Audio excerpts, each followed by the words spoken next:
à temps plein. Une bonne mesure, serrée, secouée et qui déborde, Luc 6, 38. Le saviez-vous, Napoléon, dit-on, était en mesure de dicter plusieurs lettres à la fois sans perdre le fil de ses idées, sans demander à ses secrétaires de revenir sur les phrases précédentes pour enchaîner la suite. Brillant stratège, il mena à terme une foule de projets et surtout édicta un nombre considérable de lois touchant les domaines les plus divers de la vie publique. Tout cela en quelques années de pouvoir.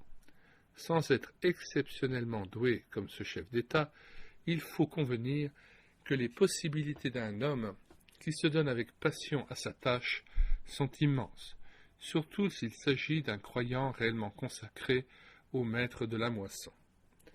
Un homme est de loin à dépasser un Napoléon ou les gens de sa trempe. C'est Jésus. Son temps, parfaitement rempli, était selon sa propre expression, telle une bonne mesure, serrée, secouée et qui déborde, Luc 6, 38. Si l'on écrivait en détail les choses que Jésus a faites, je ne pense pas que le monde même pourrait contenir les livres qu'on écrirait. Jean 21, 25. Magnifique témoignage d'un homme qui l'observait de près. Jésus n'avait rien des pharisiens qui couraient la terre et la mer pour faire un prosélyte. Matthieu 23, 15. Son activité débordante n'était ni fébrile ni survoltée. Il n'a jamais essoufflé son entourage, ni craqué sous le poids d'une tâche démesurée. Parce qu'il possédait le temps, il accomplissait sans hâte les œuvres, toutes les œuvres demandées par le Père. Quel modèle! Oui, le Fils de l'homme a beaucoup donné, s'étant d'abord donné lui-même. Il est venu non pour être servi, mais pour servir et donner sa vie en rançon pour beaucoup. Marc 10, 45. Le premier chapitre de l'Évangile selon Marc décrit une journée de sabbat, donc de repos du Sauveur. Jugez plutôt. Elle débute à la synagogue par une prédication qui étonne. 1, 22. Là, il livre un combat avec les puissances adverses et délivre un homme possédé d'un esprit impur. 1, 23, 26. Aussitôt après, Jésus se rend dans la maison de Simon, mais sûrement pas pour s'y détendre. Il guérit la belle-mère de Pierre, 30 à 31. Il est tard, 32. On s'apprête à fermer les portes lorsqu'on entend au dehors une foule bruyante, 33. Le Fils de l'homme l'aime trop pour songer au repos. Il sort au-devant d'elle, circule dans les rangs, s'occupe de chacun avec compassion. Il guérit toutes sortes de maladies et chasse les démons, 34. Le lendemain aux aurores, 35, Pierre trouve Jésus en prière à l'écart dans un lieu désert, alors qu'il aurait pu, légitimement et avec bonne conscience, s'attarder au lit pour refaire ses forces. Quel était donc le secret du Seigneur qui sut pareillement maîtriser le temps? Il était triple si je considère l'Évangile. Première condition, une parfaite et constante communion avec le Père. C'est bien connu. Jésus vivait en relation étroite et sans faille avec celui qui l'avait envoyé. Les regards du Fils ne le quittaient pas, semblable au parfait serviteur dont les yeux se tournent vers la main de son Père, psaume 23, verset 2. Il restait constamment aux ordres de son Père, il ne céda pas à des émotions pour se jeter à corps perdu dans des actions humanitaires, pas plus qu'il ne multiplia les œuvres charitables pour répondre aux immenses besoins de sa génération. Il s'est borné à accomplir la tâche qui lui incombait. L'a-t-on vu une seule fois exprimer le regret de ne pouvoir en faire davantage, ou se plaindre de devoir remettre à plus tard une seule tâche, faute de temps? Il lui suffisait de contempler le Père pour savoir ce qu'il attendait de lui. Le Fils ne peut rien faire de sa propre initiative. Il agit seulement d'après ce qu'il voit faire au Père. Le Fils imite tout ce que fait le Père. Jean 5, 19, transcription Alfred Kuhn. Deuxième condition, avoir une claire vision de la mission que Dieu nous confie. Jésus n'est pas venu dans ce monde pour visiter notre planète ou partager la condition des hommes. Sa mission, il le savait, était de rétablir l'harmonie entre le Père et ses créatures. Déjà, à l'âge de 12 ans, il s'en entretenait dans le temple avec les docteurs de la loi. « Il faut que je m'occupe des affaires de mon Père » Luc 2, 49. Plus tard, il précisera devant la foule « Je suis descendu du ciel pour faire non ma volonté, mais la volonté de celui qui m'a envoyé. » Or, voici la volonté de celui qui m'a envoyé, que je ne perde rien de tout ce qu'il m'a donné, mais que je le ressuscite au dernier jour. Voici la volonté de mon Père, que quiconque voit le Fils et croit en lui ait la vie éternelle, et je le ressusciterai au dernier jour. Jean 6, 38-40.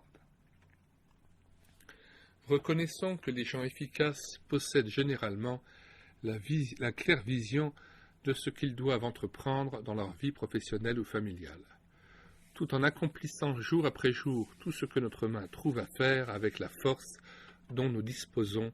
Ecclésiaste 9, 10. Pourquoi ne demanderions-nous pas au Seigneur de nous communiquer la vision de la tâche qu'il nous incombe de réaliser dans l'Église ou hors de l'Église?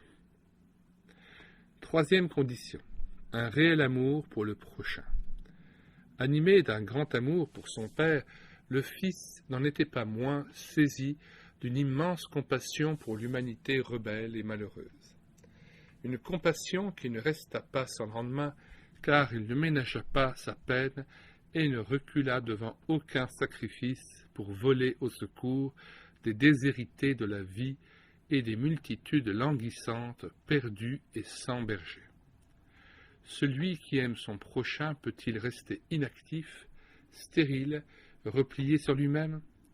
Il y a trop de détresse autour de lui pour qu'il puisse jouir égoïstement de son salut.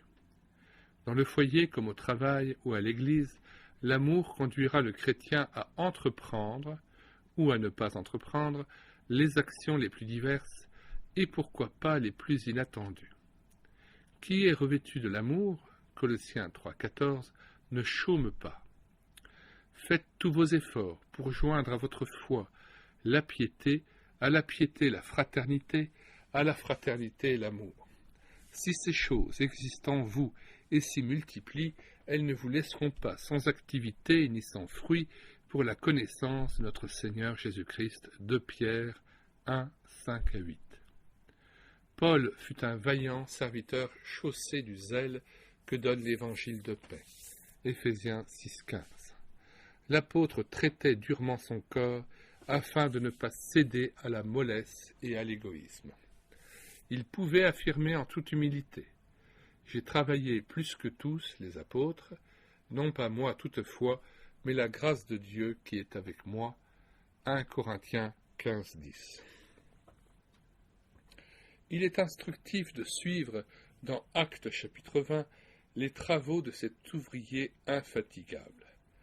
Après l'émeute d'Éphèse, propre à ébranler un homme physiquement et psychiquement, l'apôtre ne songe pas à s'offrir un mois de vacances pour calmer ses nerfs. Il part aussitôt pour la Macédoine.